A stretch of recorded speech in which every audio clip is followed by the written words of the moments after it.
오늘은 여호수아서 2장, 여호수아서 본문 세 번째 같이 보도록 하겠습니다.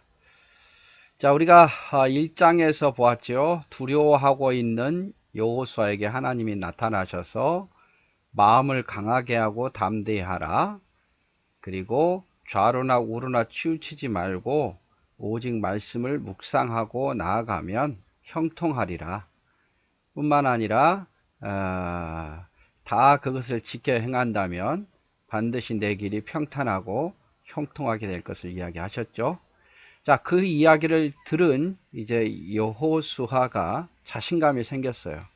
그래서 이스라엘 백성들에게 우리가 곧 요단을 건널 것이니까 준비하라, 준비하라고 말하고, 요단 동편을 차지하고 있던 르우벤, 갓, 므낫세 지파에게 너희가 함께 갈 것을 명할 때에 그들이 오히려 여호수아를 적극적으로 따르겠다고 이야기를 하고, 또 모세처럼 섬기겠다고 할 때에 여호수아에게 엄청 큰 힘이 되었죠.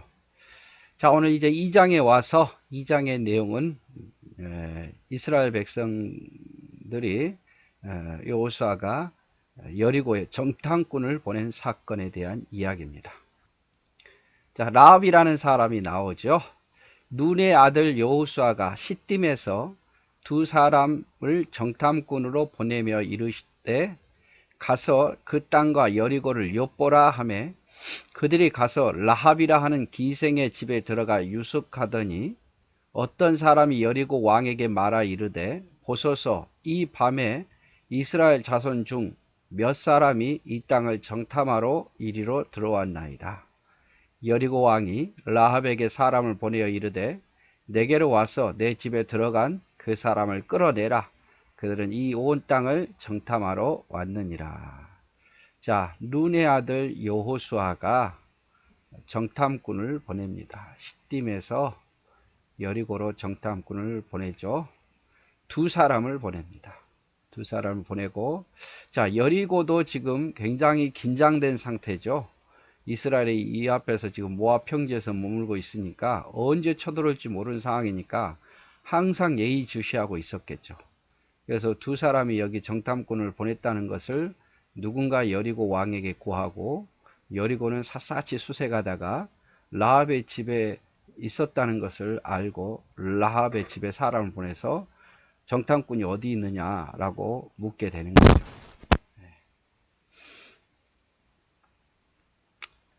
자, 우리가 모세 때에 가데스 바네아에서 정탐꾼을 보냈습니다. 가데스 바네아에서 정탐꾼을 보냈는데 그때는 요 아래였죠. 요 아래에서 요렇게 보냈는데 이제는 이 요단 동쪽에서 여리고로 보내고 있는 거죠. 그래서 모세도 정탐꾼 12명을 보냈는데 특징이 뭐냐? 각 지파의 대표예요. 어떤 믿음의 사람이 기준이 아니라 각 지파에서 대표되는 사람들, 미래의 지도자들을 보낸 거죠. 젊은 사람들을 보낸 거예요. 그래서 신앙의 입장보다는 대표성을 가지고 보냈기 때문에 돌아와서 부정적인 보고를 하죠. 부정적인 보고를. 신앙의 입장보다는 대표성 때문에 그들의 위치를 보고 보냈다가 부정적인 이야기를 하게 되는 거고, 또 그때는 모든 백성이 다 알도록 보냈어요. 다 알도록 정탐꾼을 보냈다. 그런데 여호수아는 정탐꾼을 2명을 보냅니다. 2명을. 2명의 기준은 뭐냐? 믿음의 사람을 보내요. 나중에 돌아와서 뭐라고 보고하냐면 온 땅을 하나님이 우리에게 주셨다라고 믿음으로 보고하죠. 그리고 모든 백성이 알도록 보낸 게 아니라 은밀히 보냅니다. 이게 12명을 보낸 거하고 2명을 보낸 거의 차이예요. 가장 큰 차이는 신앙의 입장에서 신앙을 보고 보낸 게 아니라 대표성을 보고 보냈기 때문에 이렇게 부정적인 이야기가 들리는 거고, 두 번째는 소수, 은밀하게 보내면서 믿음의 사람을 보낸다는 것이 다르다는 거죠. 그 여인이 두 사람을 이미 숨긴지라. 그 여인은 누굽니까? 그 여인은 바로 라합이죠.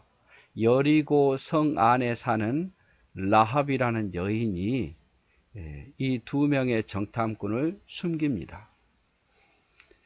자, 이르되 과연 그 사람들이 내게 왔었으나 그들이 어디에서 왔는지 나는 알지 못하였고 그 사람들이 어두워 성문을 닫을 때쯤 나갔으니 어디로 갔는지 내가 알지 못하나 급히 따라가라. 그리하면 그들을 따라잡으리라 하였으나. 자, 정탐꾼이 그에게 왔고 이 라합이라는 여인이 이스라엘의 정탐꾼인 줄 알았고, 그렇죠. 그래서 여리고의 군사들을 들어왔을 때에 나는 모르겠다. 그들이 내게 온 건 사실이다. 근데 그들이 이스라엘 사람이었는지 아니었는지 나는 모른다. 그리고 어디로 갔는지도 모른다. 그래서 온 것은 사실이다. 그리고 성문을 닫을 때쯤 이곳에 나갔다. 급히 따라가면 그들을 따라잡으리라. 이렇게 이야기를 하죠. 이미 그 여리고 병사들은 이 라합의 집에 왔다는 것을 이미 알고 왔기 때문에 이것은 거짓말 할 수 없어요. 그런데 나머지 것들은 이제 여리고의 그 병사들을 거짓말로 속이죠. 그리고 이제 그들을 다 여리고에 있는 병사들을 떠나보낸 후에 지붕으로 올라가서 그 지붕에 벌려놓은 3대의 이 이스라엘의 정탐꾼을 숨겼죠. 이미 그 전에 지붕이 있으면 그 위에다가 이제 잘 마르잖아요. 뭐든지. 그러니까 거기 속에다가 이제 숨겨 놓은 거예요.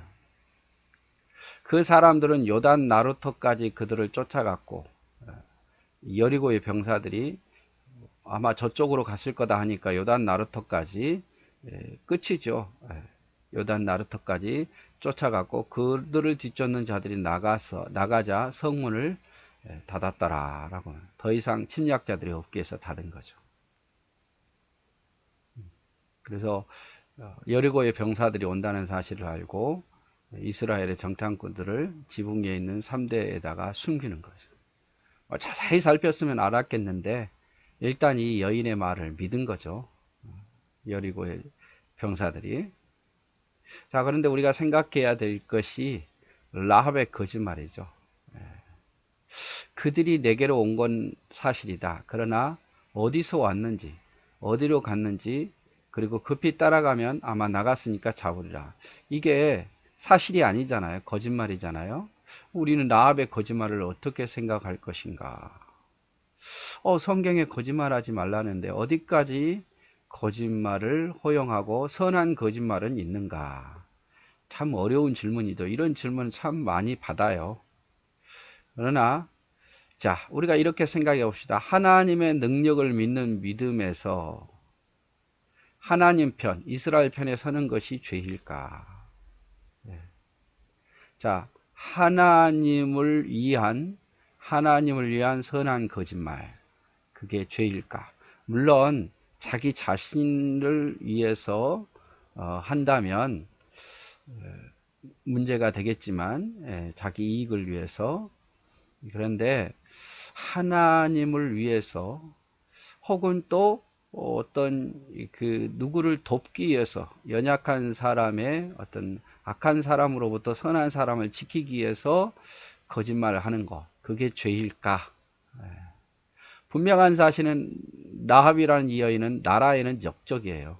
그죠? 나라의 역적이죠. 이것을 통해서 나라가 더 어려움을 당했으니까. 하지만 이스라엘에게는 영웅이에요. 그런데 중요한 것은 하나님은 그 일에 있어서 침묵하시더라 이 말이죠. 침묵하시더라. 이에 대해서 뭐라고 말씀을 하지 않으셔요. 그래서 저도 뭐라고 말을 못 하겠는데 한번 생각은 해보자 말이죠. 악한 자로부터 선한 자를 지키기 위해서 거짓말하는 거. 공산당들이 나라의 어떤 충성된 어떤 사람을 어디 숨겼어 라고 말할 때 그걸 알면 그걸 어떻게 해야 되겠는가? 그걸 거짓말로 봐야 되겠는가? 그리고 하나님 편에 서는 것이 거짓말일까? 저도 뭐라고 딱히는 못하겠습니다만은, 그렇죠? 근데 선한 거짓말이라고 다 거짓말이 또 통용돼서도 안 되겠죠. 성경에 이런 말씀이 있어요.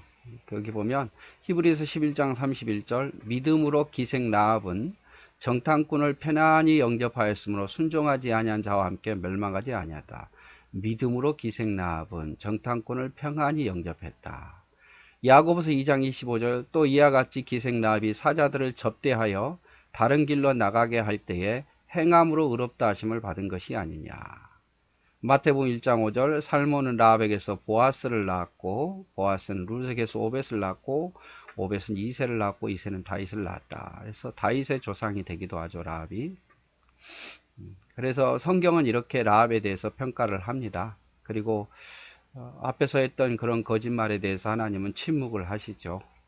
더 이상 저도 이러쿵 저러쿵 뭐 말하기는 어렵지만 여러분이 한번 잘 판단해 보십시오. 예. 자, 8절 또 그들이 눕기 전에 라합이 지붕에 올라가서 그들에게 이르되 자 이제 여리고 병사들을 다 보낸 뒤에 다시 라합이 지붕에 올라가죠. 그들에게 이르되 여호와께서 이 땅을 너에게 주신 줄을 내가 아노라. 우리가 너희를 심히 두려워하여 이 땅 주민들이 다 너희 앞에 간담이 녹았다. 나는 안다. 이 땅을 하나님께서 너에게 주신 줄을. 그리고 이 백성들은 지금 너희를 두려워하고 있다. 이 말이죠. 이는 너희가 애굽에서 나올 때 여호와께서 너희 앞에서 홍해 물을 마르신 일과 홍해를 건넌 일이죠. 너희가 요단 저쪽에 있는 아모리 사람의 두 왕 시혼과 오게게 한 일을 우리가 들었다. 우리가 듣자 곧 마음이 녹았고 너희로 말미암아 사람이 정신을 잃었나니 너희 하나님 여호와는 위로는 하늘에서도 아래는 땅에서도 하나님이다 라고 이야기를 하죠. 내가 너희 하나님이 참 하나님인 줄 알고 여기 사람들은 다 너희를 두려워하고 있고 너희 하나님은 상천하지의 하나님이라고 고백합니다. 이게 믿음의 고백이죠. 우리가 너희를 심히 두려워한다. 그래서 하나님이 하신 일을 듣고 우리의 마음이 녹았다. 이거는 이스라엘 백성들에게 자신감을 주는 거죠. 이 정탐꾼들에게 야 하나님이 이 땅을 우리에게 줬다라고 자신감을 심어주는 말이에요. 그래서 라합의 신앙 이것만 볼까요? 라합의 신앙은 소문을 듣고도 믿는 믿음이었어요. 소문 듣고 직접 이스라엘 백성들처럼 보지도 않았는데 소문만 듣고도 믿는 사람이었어요. 소문만 듣고도 보지 않고 믿는 믿음이 더 크도다라고 말씀하셨잖아요. 그러면서 여호와께서 이 땅을 너에게 주신 줄 내가 믿는다. 하나님이 이 땅을 너에게 주었다. 그리고 여호와는 위로도 땅에서도 상천하지의 하나님이다. 이런 말들은 하나님의 뜻을 분명한 뜻을 정탐꾼들에게 전하는 거죠. 그래서 우리가 들음으로 믿음이 생긴다 그랬는데 로마서 10장 17절 그러므로 믿음은 들음에서 나며 들음은 그리스도의 말씀으로 말미암느니라. 우리가 뭔가를 보지 않아도 듣고도 믿음이 생기는 거죠. 우리가 어떤 기적을 안 봐도 성경을 들음으로 말씀을 들음으로 믿음이 생긴다 이 말이죠. 그 대표적인 예가 바로 라합 아니에요. 그 사건을 못 봤어도 이스라엘 백성들을 못 봤어도 그것을 들음으로도 하나님이 상천하지 하나님 이 땅을 너에게 줬다는 것을 믿더라 이 말이죠. 그러므로 우리가 말씀을 늘 가까이 하고 들어야겠죠. 듣고 묵상하고. 그래서 여호와의 말씀은 완전하여 영혼을 소생시키고 여호와의 증거는 확실하여 우둔한 자를 지혜롭게 하고 여호와의 경우는 정직하여 마음을 기쁘게 하고 여호와의 계명을 순결하여 눈을 밝게 하시도다. 여호와를 경외하는 도는 정결하여 영혼까지 이르고 여호와의 법도 진실하여 의로우니 곧 금 곧 많은 순금보다 더 사모할 것이며 꿀과 성의꿀보다 더 달도다. 또 주의 종이 이것으로 경고를 받고 이것을 지금으로 상이 크리다. 시편 19편 7절에서 11절. 그래서 여러분 그거 기억하십시오. 하나님 말씀을 듣고도 믿음이 생깁니다. 꼭 기적을 봐야만 믿음이 생기는 게 아니에요. 체험을 해야만 생기는 게 아니라 하나님의 말씀을 듣고도 하나님 말씀을 가까이 하면 하나님의 살아계심이 느껴져요. 은혜가 느껴지고 그게 체험 아니에요. 확실한 체험 아니에요. 그것을 통해서도 믿음이 생기니까 말씀을 가까이 하십시오. 들으십시오. 설교 시간에 들으시고 말씀만 가까이 해도 여러분은 믿음이 생깁니다. 라합이 그랬잖아요. 라합이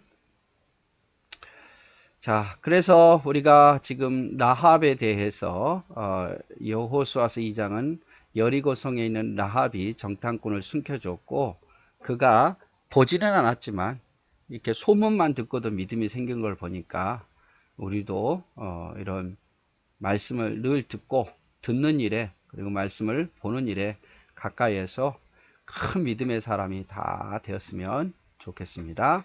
사랑하고 축복합니다.